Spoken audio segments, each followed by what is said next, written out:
you know, and it got back to, didn't get a mass poisoning again, because he lost the workforce for about 3 days.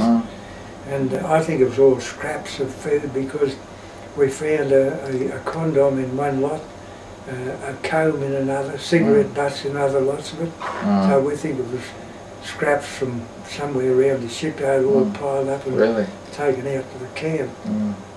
But normally there was just a little bowl of rice, a bit of seaweed, a bit of soya bean paste, sometimes a little bit of dried fish with weevils in.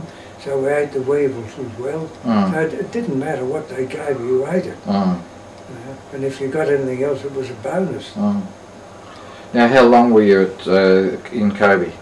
Well, we were there from 2 years and 6 months, I think, at the shipyards, until first of all they firebombed the city centre. And they must have killed anything from 50 to 100,000 people. Robert McNamara, the Secretary of Defence, was on SBS, I think, only about a week ago. Did you see that? No. And he told how many they bombed in the cities they bombed. And he said how many they were killing with each firebombing, incendiaries. And they were an aluminium thing about that long, and they weren't shaped like a bomb. They actually had an explosive cap on the end of it, and when it hit the ground it blew it up, and it's a massive heat came from it in those type of buildings. There's no chance that it wouldn't ignite. Anyhow, that whole city centre was burnt out, and then they came back with the heavy stuff. They'd been bombing us all the time. They came back with a real heavy raids, and they blew all the shipyard apart. Now, there was nothing left. What was there was all flattened on the ground. Yes. Completely destroyed. I understood that there was an Australian doctor by the name of Captain Clive Boyce at Kobe. Does that name ring a bell at all? Well, he could have been at Kobe House. Yes. He was at Kobe House, thank you. Yeah. He could have been at Kobe House. And we didn't know about them, and we were coming home one winter afternoon from the shipyard. We were all buggered, and we were struggling along in a truck. There was an intersection. We were going that way, he was going that way. The truck pulled up there, and we saw these blokes all standing up on the back of it, and they looked as though they could have been Australians. And I always remember, it sounded so funny. One bloke shouted out, "Capitalist!" And a voice come back off the truck, "Only the peasants walk." We knew they were Australians. Yes. I remember that as well as anything. Yeah. And that cheered us up no end. Yes. You know, we felt really, not gung-ho, but we felt to know that there was someone else about other than us. Yeah. But they were Australians, and they were from Kobe House. Yes. Yeah. Now, when did you move? You moved down to Kyushu Island. Yes, that's right. And Robert McNamara, speaking the other night, he filled in a gap for me. I'll tell you about it. Please do. As you know, the bombing was very intense. That well, halfway through 1944 and 45 up until it finished, and the railway line and everything was blown up. And we came to a place, and I've written about it in the papers, and someone said, in this industry, it seemed to be miles and miles of it. And someone said, "Oh, it's Yawata iron and steel." And it was completely demolished. And everything was broken, everything as far as you could see was all smashed to the ground. And Robert McNamara was speaking about them flying over the hub, you know, from Burma into China. Yes. During the war with supplies and fuel and that. Yes. And he said they were flying out of there to Yawata. So that's evidently how that Yawata iron and steel got splattered. So he said, and shortly after that they changed their plans and they set up base in the Marianas, which Saipan was where they flew the atom bombs out. Now, from what I can gather, that was a 3,000-mile round trip from Saipan up over Tokyo and back again. Yes. So that was that Iwata connection. Yes. So I'd say that's what he was referring to. Yes.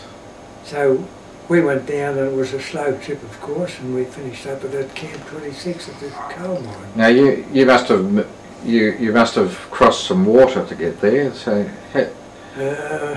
I know we I think we went from Shimonoseki to Moji on the way up. Yes. That's underneath the water. So probably we did it on the way back again, but way down too. We'd have to, I would imagine, because I don't remember any other way of getting there. And train as well, did you? Yeah, train. And was the train uncomfortable or comfortable, or? The one going up was it was that hot you had to strip everything off. Yeah. You know, because it was heated. Yes. But the one coming back wasn't. But that was in summertime anyhow. Coming on to summer. Now, what was the camp that you went to on Kyushu? Well, that was Camp 26. I only know it by that. But yes. There's a small village nearby. There were two villages. One had miners and their families in. That was the one almost alongside of the camp. But then there was going out the gates.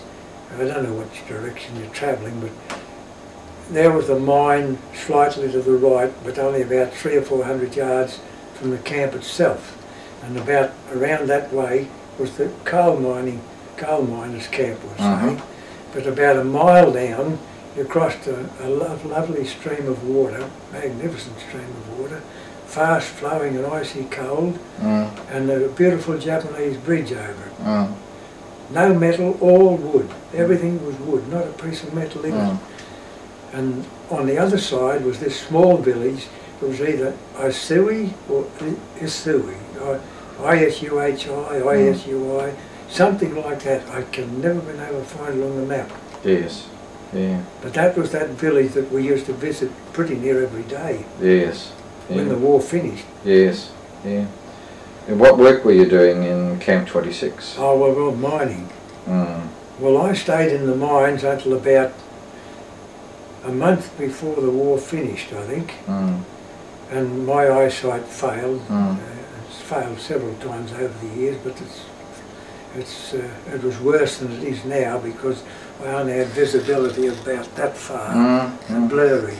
And anyhow, I had a fall one night and I hit my head on the roof of the mine tunnel.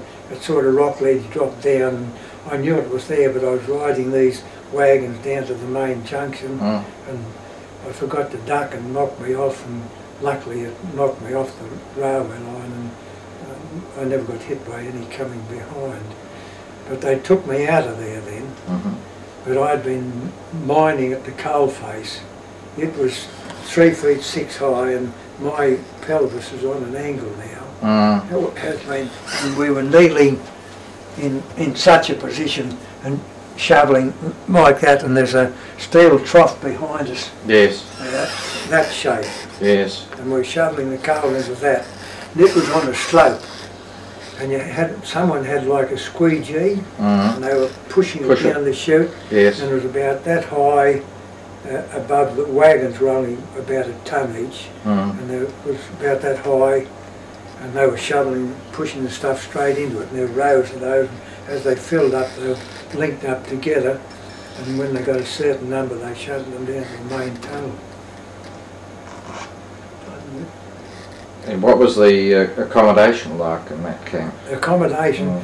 Someone had been there before us, and they hadn't been prisoners of war, not military personnel, I don't think, because the huts were long huts, and there were rooms all down one side and a passageway right down the other side, and there were doorways leading into each of those, and they took 12 men, 6 on this side and 6 on this side, each room.